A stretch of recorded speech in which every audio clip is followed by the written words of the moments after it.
नमस्कार, मैं रवीश कुमार। अगर सीबीआई सत्यपाल मलिक के लगाए आरोपों का संज्ञान ले रही है तो भारत के प्रधानमंत्री नरेंद्र मोदी उन्हीं सत्यपाल मलिक के लगाए आरोपों का जवाब क्यों नहीं दे रहे हैं। मेरे हाथ में दैनिक भास्कर की एक रिपोर्ट है। यह रिपोर्ट 17 फरवरी 2019 को इस अखबार के पहले पन्ने पर छपी है। इसमें तो यही लिखा है कि जवानों को विमान से श्रीनगर भेजने का प्रस्ताव गृह मंत्रालय में 4 महीने से अटका और अंत में विमान नहीं दिया गया। जवानों को सड़क मार्ग से ले जाया गया और आतंकी साजिश कामयाब हो जाती है। क्या सरकार इस खबर पर भी चुप रह जाएगी?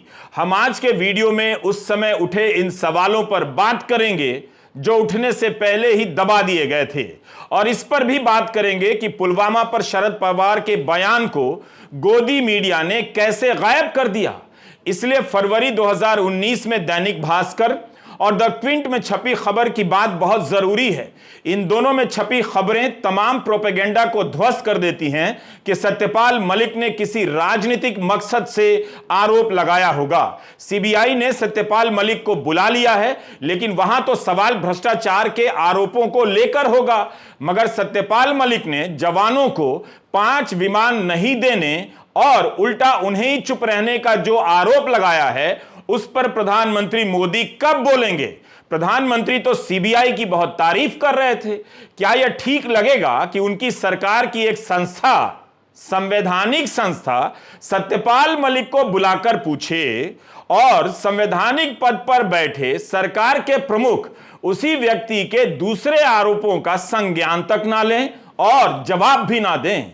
यह 17 फरवरी 2019 का दैनिक भास्कर का पहला पन्ना है। पुलवामा हमले में शहीद हुए जवानों की खबर है कि 16 राज्यों में 40 शहीदों की अंतिम यात्राएं निकली हैं। मगर इसी के फ्रंट पेज पर उतनी ही प्रमुखता से दाहिनी तरफ यह खबर छपी है। ध्यान से देखिए कि जवानों को विमान से श्रीनगर भेजने का प्रस्ताव गृह मंत्रालय में 4 महीने से अटका। यह खबर हेमंत अत्री के नाम से छपी है। सत्यपाल मलिक ने करण थापर से कहा कि अगर 5 विमान मिल जाते तो आतंकी साजिश कामयाब नहीं होती। उन्हें उस वक्त सीआरपीएफ के लोगों ने बताया था। इससे पहले यह बात किसी तरह से मैनेज कर ली जाए और उस वक्त से जुड़े अधिकारियों को सामने लाकर यह बुलवाना शुरू कर दिया जाए कि सत्यपाल मलिक गलत बोल रहे हैं। आपको यह खबर देखनी चाहिए जो दैनिक भास्कर में 17 फरवरी 2019 के दिन छपी है। जिस पुलवामा हमले में शहीद हुए जवानों के नाम पर, उनकी शहादत का बदला लेने के लिए बालाकोट स्ट्राइक के नाम पर प्रधानमंत्री मोदी ने वोट मांगा था लोकसभा चुनावों में, उन्हें बताना चाहिए कि उन जवानों को विमान समय पर क्यों नहीं दिया गया। सत्यपाल मलिक ने कई बार कहा है कि जब प्रधानमंत्री का भाषण होने लगा तब उन्हें समझ आ गया कि क्यों चुप रहने के लिए कहा गया है। उनका इशारा इसी तरफ है कि पुलवामा हमले के नाम पर वोट मांगा जा रहा था। महाराष्ट्र के लातूर में 9 अप्रैल को प्रधानमंत्री साफ साफ पुलवामा और बालाकोट स्ट्राइक के नाम पर वोट मांग रहे हैं, जबकि इस हमले को लेकर कोई सवाल कीजिए तो कहा जाता है आप राजनीति मत कीजिए।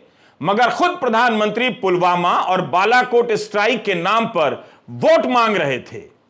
मैं आपसे कहना चाहता हूं, मेरे देश के फर्स्ट टाइम वोटर को, आप भी संकल्प कीजिए कि पहला वोट आपका, जो आपके जीवन की ऐतिहासिक घड़ी है, आपके जीवन पर याद रहेगा कि पहला वोट कब डाला, कहां डाला, कौन सा चुनाव था, किसको डाला, ये जीवन भर याद रहने वाला है। हर किसी को पहली घटना याद रहती है। मैं जरा कहना चाहता हूं मेरे फर्स्ट टाइम वोटरों को, क्या आपका पहला वोट पाकिस्तान के बालाकोट में एयर स्ट्राइक करने वाले वीर जवानों के नाम समर्पित हो सकता है क्या? मैं मेरे फर्स्ट टाइम वोटर से कहना चाहता हूं कि आपका पहला वोट पुलवामा में जो वीर शहीद हुए, उन वीर शहीदों के नाम आपका वोट समर्पित हो सकता है क्या? बताइए, फर्स्ट टाइम वोटर को टारगेट किया जाने लगा कि आप वोट दीजिए पुलवामा में शहीद हुए जवानों के नाम पर। उन्हीं फर्स्ट टाइम वोटरों को अब प्रधानमंत्री मोदी से सवाल करना चाहिए कि ये जवान क्यों शहीद हुए। क्या अगर उनकी सरकार ने 5 विमान समय पर दे दिए होते तो जवानों की मौत होती? इनके नाम पर वोट क्यों मांग रहे हैं? इसलिए हमारा यह सवाल वाजिब है कि अगर सीबीआई सत्यपाल मलिक को बुलाकर पूछने वाली है, तो प्रधानमंत्री को उनके लगाए इन आरोपों का भी जवाब देना चाहिए। अब हम आपको हेमंत अत्री की उस खबर को पढ़कर बताने जा रहे हैं कि इसमें लिखा क्या है।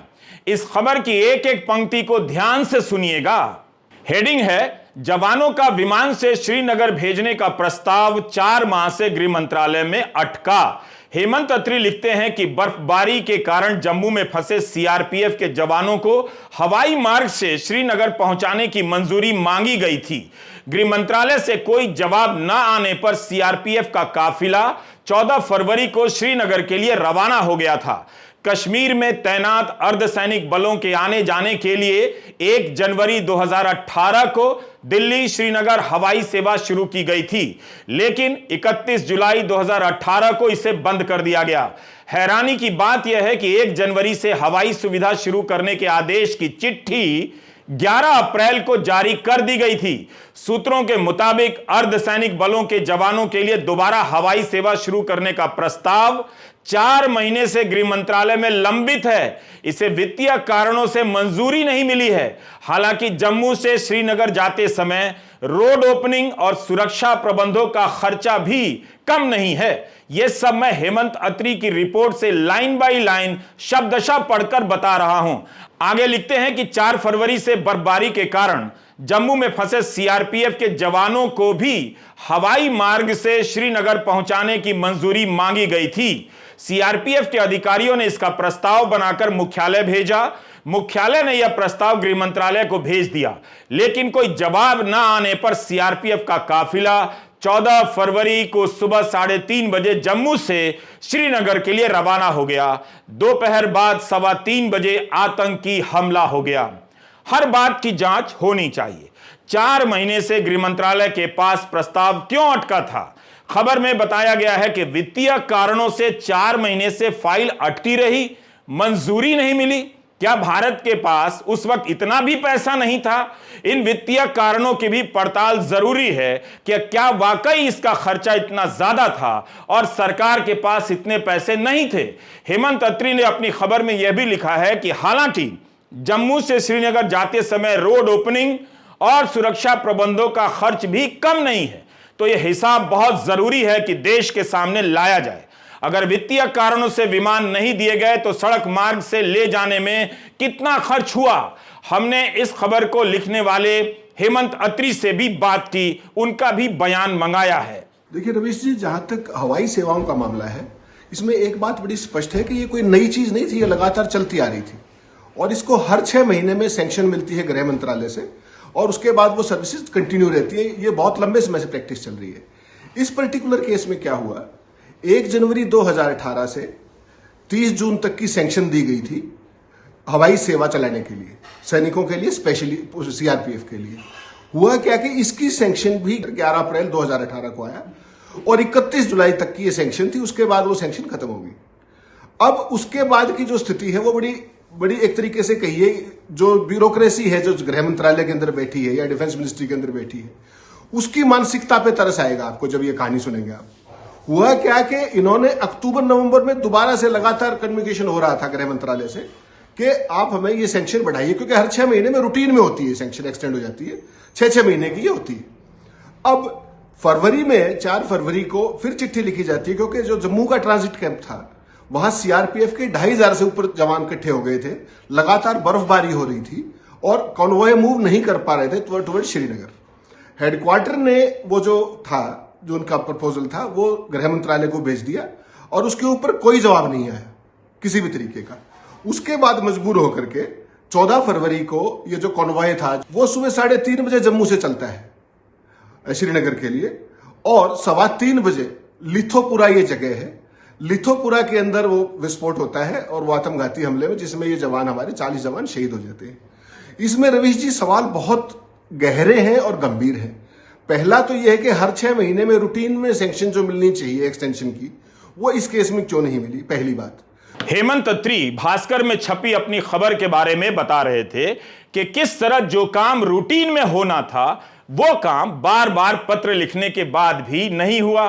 विमान देने की मांग मंजूर नहीं हुई, इसलिए जरूरी हो जाता है कि इस मामले की जांच हो, बल्कि अब तक जांच की रिपोर्ट सामने आ जानी चाहिए थी। 2019 की यह घटना है। सीआरपीएफ के आला अफसरों ने गृह मंत्रालय के जवाब का इंतजार किया या नामंजूर होने के बाद उन्होंने अपने काफिले को आगे बढ़ा दिया?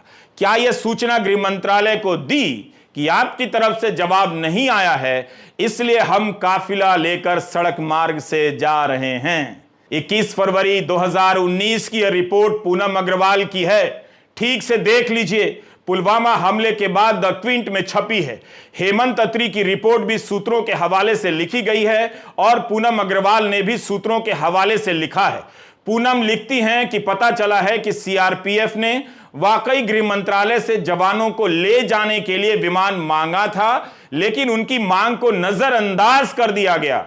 इस रिपोर्ट में सीआरपीएफ के सीनियर अफसरों ने अपना नाम तो नहीं बताया है, मगर कहा है कि बर्फबारी के कारण बहुत से जवान जम्मू में फंस गए थे। 4 फरवरी को आखिरी बार काफिला गया था, इसलिए हमने सीआरपीएफ मुख्यालय को लिखा कि हमें हवाई जहाज से ले जाने की सुविधा उपलब्ध कराई जाए, मगर कुछ नहीं हुआ। किसी ने हमें जवाब देने की जरूरत भी नहीं समझी। अभी आपने हेमंत अत्री को सुना, उनकी रिपोर्ट देखी जो दैनिक भास्कर में छपी थी। पूनम अग्रवाल की रिपोर्ट भी आपने देख ली जो क्विंट में छपी थी। ये दोनों रिपोर्ट पुलवामा हमले के तुरंत बाद छपी हैं। पूनम अग्रवाल की रिपोर्ट में आपने गौर किया कि सीआरपीएफ के सीनियर अफसर ने कहा है कि हमने हवाई जहाज मांगा, लेकिन किसी ने हमें जवाब देने की जरूरत भी नहीं समझी। हम पूनम अग्रवाल की रिपोर्ट का आगे का हिस्सा पढ़ने जा रहे हैं। अंग्रेजी में रिपोर्ट है, इसलिए हमने अनुवाद किया है। वे लिखती हैं कि श्रीनगर में तैनात एक वरिष्ठ अधिकारी ने सीआरपीएफ हेडक्वार्टर को लिखा और प्रक्रिया के तहत उसे गृह मंत्रालय भेज दिया गया। उस अधिकारी ने यह भी बताया कि इसके पहले भी जवानों को हवाई जहाज से ले जाने की गुजारिश की गई थी, मगर उसे कभी मंजूर नहीं किया गया। सीआरपीएफ के वरिष्ठ अधिकारी ने यह भी कहा कि जहाज से ले जाने पर न केवल सुरक्षा भी होती, बल्कि खर्चा भी कम आता, इसलिए यह सरकार के लिए कोई मुद्दा नहीं होना चाहिए। इसलिए पुलवामा मामले में जांच बहुत जरूरी है। सरकार की लापरवाही जानबूझकर थी या नौकरशाही की अपनी शिथिलता, यह सब तय होना चाहिए। क्या अब भी सत्यपाल मलिक के बयान को आप हल्के में ले सकते हैं कि अगर गृह मंत्रालय 5 विमान दे देता तो आतंकी साजिश कामयाब नहीं होती और 40 जवानों की जान बच जाती? तब आप सोचिए कि प्रधानमंत्री लातूर में फर्स्ट टाइम वोटर से जवानों के नाम पर वोट कैसे मांगते। अगर व्हाट्सएप अंकिलों ने आपके दिमाग को पूरा खर्च नहीं कर दिया है, कुछ भी बचा हुआ है, तो सोचिए इन सवालों पर। सत्यपाल मलिक ने यह भी कहा कि सड़क मार्ग की सुरक्षा भी पर्याप्त नहीं थी। हवाई जहाज मांगा गया, नहीं दिया गया। दूसरा, जिस रास्ते से ले जाया गया उसकी सुरक्षा नहीं की गई, जैसा कि सत्यपाल मलिक कहते हैं। पूनम अग्रवाल ने अपनी रिपोर्ट में यह भी लिखा है कि 8 फरवरी को खुफिया विभाग ने चेतावनी जारी की थी कि उस इलाके को पूरी तरह से सैनिटाइज करें, सुरक्षा बंदोबस्त ढंग से करें, वहां पर विस्फोटक के इस्तेमाल की सूचना है। यही बात सत्यपाल मलिक ने भी कही है। ये घटना हुई जहां वो गाड़ी घुसी थी, वो 10 किलोमीटर के स्ट्रेच पे 8-10 लिंक रोड उसमें आके मिलती हैं। हर जगह कहीं भी that was not being manned, कहीं जिप्सी नहीं थी, कोई रोकने वाला नहीं था, कोई ले जाओ अंदर घुस जाओ। तो बहुत हमारी कमियां थी। तो उस जगह पे जो आप कह रहे हैं कि 10 और सड़कें आकर मिल रही हैं, उन सड़कों पर कोई बहुत ज़्यादा सुरक्षा नहीं थी, सुरक्षा नहीं थी। पर चूंकि आप राज्यपाल रहे हैं तो जो काफिला गुजरने की जो प्रक्रिया होती है वो किस तरह की होती है? तो वो सारे रास्ते बंद होते हैं तभी वो काफिला गुजरता है? प्रोटोकॉल तो कुछ होगा उसका? जब वो निकलता है, हाँ, उस वक्त एक जिप्सी वहाँ खड़ी हो जाती है जो साइड लेन्स आती हैं उन्हें रोकने के लिए। जब निकल जाता है तब उसको खोलते हैं। द क्विंट में पूनम अग्रवाल की जो रिपोर्ट है उसमें यही लिखा है कि हवाई जहाज से ले जाने के सवाल पर गृह मंत्रालय ने कोई टिप्पणी नहीं की थी, बल्कि इतना ही कहा कि पिछले कुछ वर्षों से गृह मंत्रालय ने विमान कुरियर सेवा को सभी सेक्टरों में बेहतर किया है। लेकिन जब क्विंट ने पुलवामा की घटना से संबंधित सवाल पूछे कि हवाई जहाज की जो मांग की गई थी उसका क्या हुआ, तो कोई टिप्पणी नहीं आई। पुलवामा हमले की जांच तो होनी चाहिए ताकि यह सब तय हो, और आपको यह सोचना चाहिए कि आखिर यह गोदी मीडिया क्यों नहीं इन बातों की पड़ताल कर रहा है, क्यों नहीं देश को बता रहा है, क्यों इन खबरों को दबाया जा रहा है। भास्कर और क्विंट की यह खबर मामूली सर्च से इंटरनेट में मिल सकती है, लेकिन फिर भी इन जानकारियों को लेकर कोई अपना कार्यक्रम नहीं कर रहा है। 21 फरवरी 2019 के इकोनॉमिक टाइम्स और इंडियन एक्सप्रेस में एक खबर छपी है, पढ़ लीजिए। यह खबर समाचार एजेंसी पीटीआई के हवाले से छपी है। पुलवामा की घटना के बाद गृह मंत्रालय ने कहा कि इस समय केंद्रीय बलों के लिए जो विमान सेवा है उसके अलावा एक नई सुविधा दी जा रही है। अब दिल्ली या जम्मू से श्रीनगर के लिए एयरक्राफ्ट बुक किया जा सकेगा। खबर के मुताबिक गृह मंत्री राजनाथ सिंह ने अपने ट्विटर हैंडल से ट्वीट किया है कि इस फैसले से 7.8 लाख अर्धसैनिक बलों को लाभ होगा। जवान, हेड कांस्टेबल, सहायक सब इंस्पेक्टर को भी यह सुविधा मिलेगी जो पहले नहीं थी। वाहवाही होने लग जाती है। एक्सप्रेस और इकोनॉमिक टाइम्स की इस खबर में यह भी कहा गया है कि जम्मू कश्मीर सेक्टर के लिए पहले से ही विमान सेवा थी, जिसे दिसंबर 2017 में बढ़ाकर दिल्ली जम्मू, जम्मू श्रीनगर, श्रीनगर जम्मू और जम्मू दिल्ली के रूट पर भी लागू कर दिया गया। हेमंत अत्री ने जो कहा, पूनम अग्रवाल ने क्विंट में जो लिखा, हेमंत अत्री ने जो दैनिक भास्कर में लिखा था, इन सबको सामने लाकर बार बार ये ड्रामा देखते रहिए कि आपसे कितना कुछ छिपाया गया। इसी खबर में, इकोनॉमिक टाइम्स की इसी खबर में यह भी लिखा है कि दिसंबर 2018 में विमानों की संख्या बढ़ा दी गई और यह सुविधा दिसंबर 2018 तक के लिए बढ़ाई गई। इसमें यह भी लिखा है कि इसके अलावा जरूरत पड़ने पर भारतीय वायुसेना का जहाज भी उपलब्ध कराया जा सकता है। दैनिक भास्कर में हेमंत अत्री ने लिखा कि वित्तीय कारणों से गृह मंत्रालय ने मंजूरी नहीं दी और पुलवामा हमले के बाद गृह मंत्रालय फैसला लेता है कि जरूरत पड़ेगी तो वायुसेना का जहाज भी दिया जाएगा। लेकिन इससे यह जवाब नहीं मिलता है कि 4 महीने से गृह मंत्रालय ने फैसला क्यों नहीं लिया, जहाज क्यों नहीं दिया। उस समय रक्षा मंत्री निर्मला सीतारमण थीं, वे भी कुछ बोल सकती हैं। 4 महीने से फाइल अटकी रहती है। जवानों की सुरक्षा को सर्वोपरि मानने वाली सरकार क्या अब जवाब देगी? अगर समय पर जवानों को विमान से ले जाने का फैसला हो गया होता तो सत्यपाल मलिक की यह बात ठीक लगती है कि आतंकी साजिश कामयाब नहीं होती। भारतीय सेना के 18वें प्रमुख रहे जनरल शंकर रॉय चौधरी ने भी टेलीग्राफ से कहा है कि अगर सीआरपीएफ के जवानों को हवाई मार्ग से लाया जाता तो पुलवामा की घटना नहीं होती। सड़क से ले जाना हमेशा खतरों से भरा रहता है। जनरल रॉय चौधरी राज्यसभा के सदस्य भी रहे हैं। उन्होंने कहा कि 2500 जवानों को लेकर 78 गाड़ियों का काफिला हाईवे से गुजरना ही नहीं चाहिए था, वो भी पाकिस्तान की सीमा से सटे इलाके में। जनरल रॉय चौधरी ने कहा कि पुलवामा में जो जानें गई हैं उसकी प्राथमिक जिम्मेदारी सरकार की बनती है, जिसके प्रमुख प्रधानमंत्री हैं और जिन्हें राष्ट्रीय सुरक्षा सलाहकार सलाह देते हैं। रिटायर्ड जनरल शंकर रॉय चौधरी के बयान के बाद विपक्ष ने फिर से जांच की मांग की है। कोई सुनने वाला तो है नहीं, मांग ही होती है। एनसीपी नेता शरद पवार ने भी कहा है कि पुलवामा का सच सामने आना चाहिए।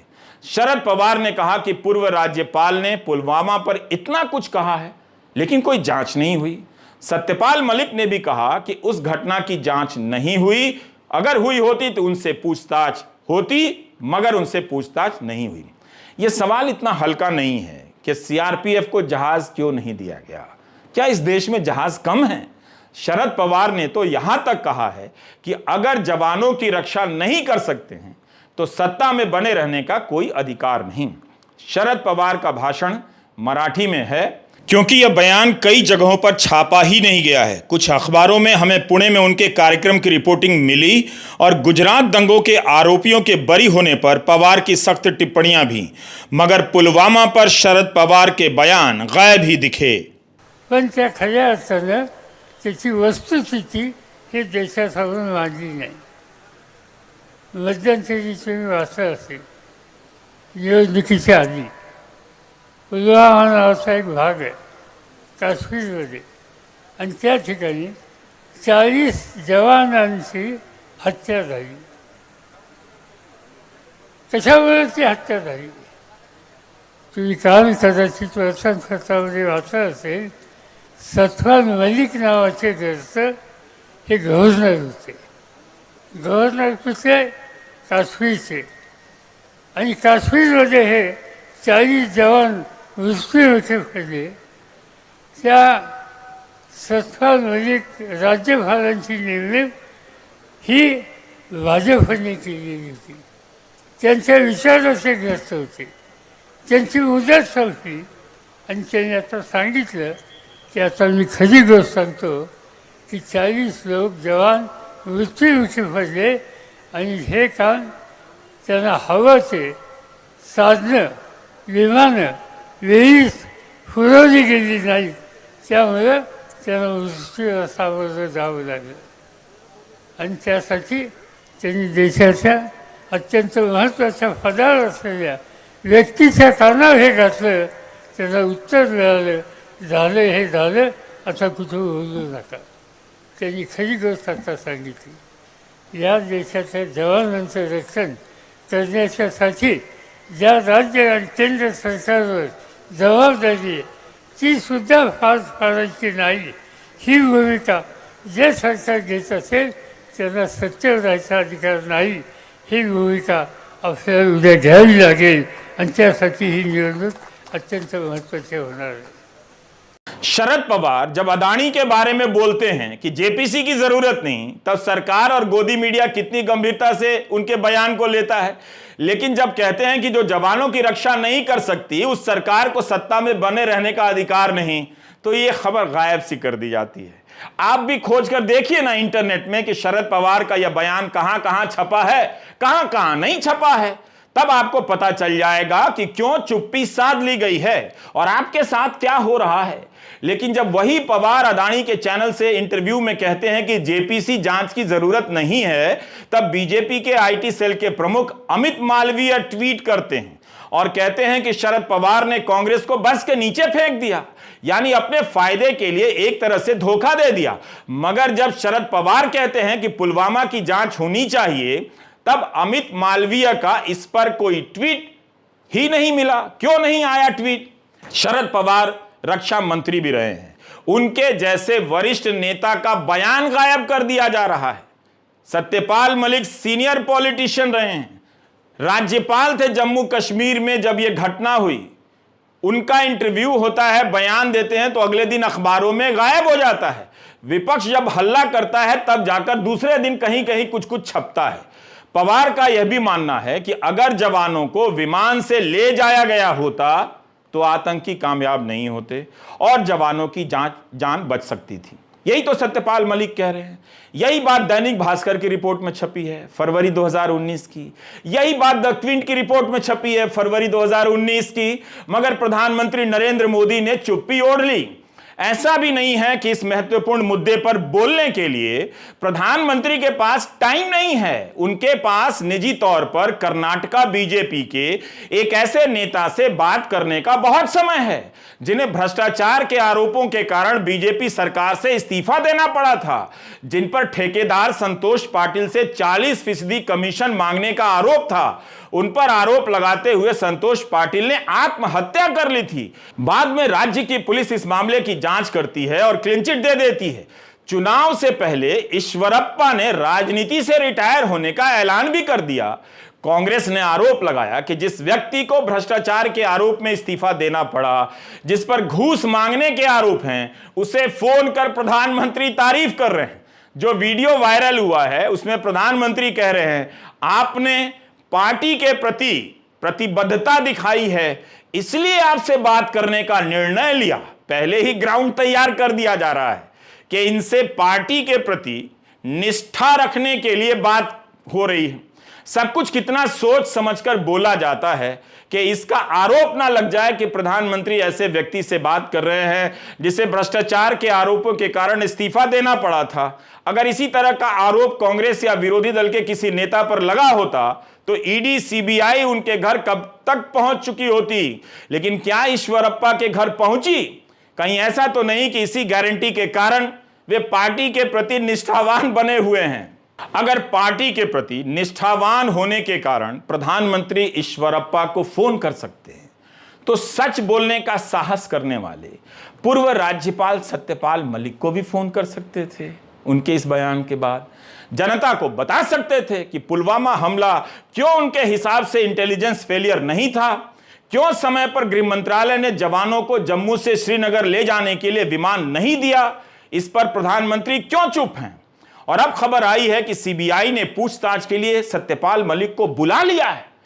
यह खबर इस तरह से छप रही है जैसे कोई बहुत बड़ी घटना हो गई है। यह भी ना समझें कि सत्यपाल मलिक ने आरोप लगाया और तुरंत सीबीआई ने उन्हें बुला लिया है। जिस केस में उन्हें बुलाया गया है उस मामले में एफआईआर पिछले साल अप्रैल में हुई थी। अक्टूबर 2022 में उन्हें बुलाकर पूछा गया। उन्होंने आरोप लगाया कि 2 फाइल क्लियर करने के लिए 300 करोड़ देने की पेशकश की गई थी। इस बार मार्च में देशबंधु अखबार के प्रशांत टंडन को दिए इंटरव्यू में सत्यपाल मलिक ने आरोप लगाया कि पैसे देने की बात करने वाले कथित रूप से आरएसएस और बीजेपी के नेता राम माधव थे। हमने ये टाइमलाइन मीडिया में छपी खबरों के आधार पर बनाई है। ठीक 1 साल पहले 2 एफआईआर दर्ज होती है और इस मामले में सत्यपाल मलिक से 1 बार पूछताछ होती है। अगर उनके आरोपों को लेकर जांच में इतनी तेजी आई होती तो 1 साल बाद आज सीबीआई चार्जशीट दायर कर रही होती, कुछ ठोस बताने की हालत में होती, ना कि 1 साल बाद सत्यपाल मलिक को ही बुलाकर पूछ रही होती, वो भी उनके मीडिया में आकर बोलने के बाद यह नोटिस आया है, ऐसा सत्यपाल मलिक कह रहे हैं। इसमें भी एक झोल है। सत्यपाल मलिक ने जब देशबंधु के प्रशांत टंडन से नाम ले लिया कि राम माधव ने कथित तौर पर रिश्वत की पेशकश की थी, पहले आरोप यह लगाया था कि आरएसएस का कोई बंदा है जो 200-300 करोड़ का कमीशन देने का ऑफर कर रहा था। लेकिन प्रशांत टंडन से सत्यपाल मलिक ने नाम ले लिया कि उस बंदे का नाम क्या है।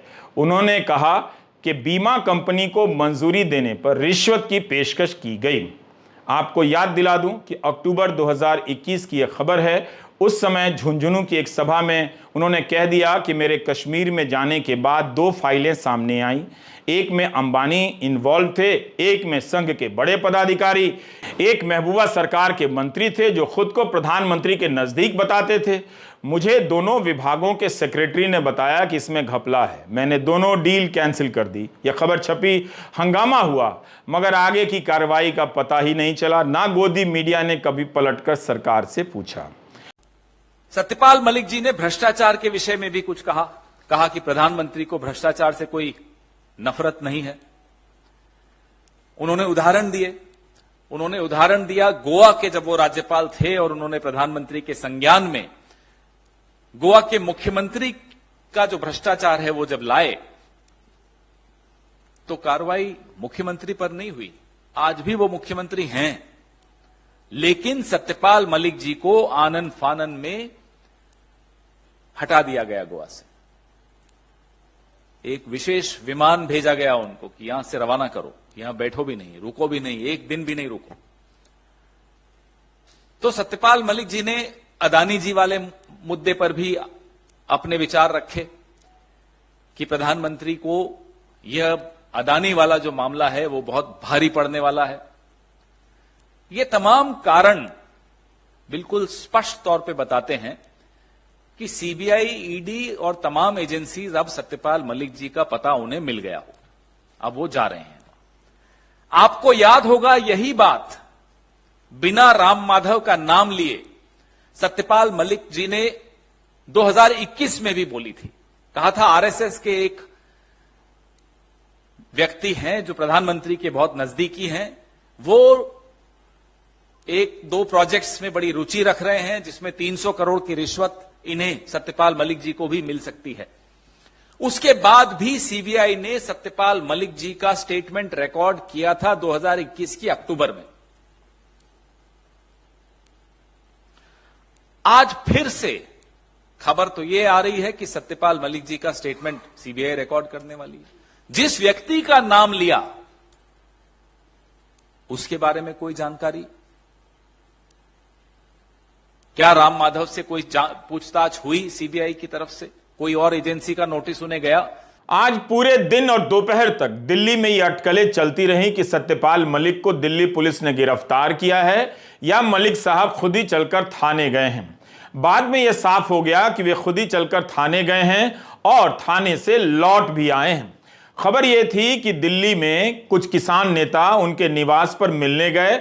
जगह न होने के कारण पास के पार्क में शामियाना लगा दिया गया। इंडियन एक्सप्रेस ने लिखा है कि 36 खापों की खाप पंचायत होनी थी, मगर अनुमति नहीं थी, इसलिए रद्द कर दी गई।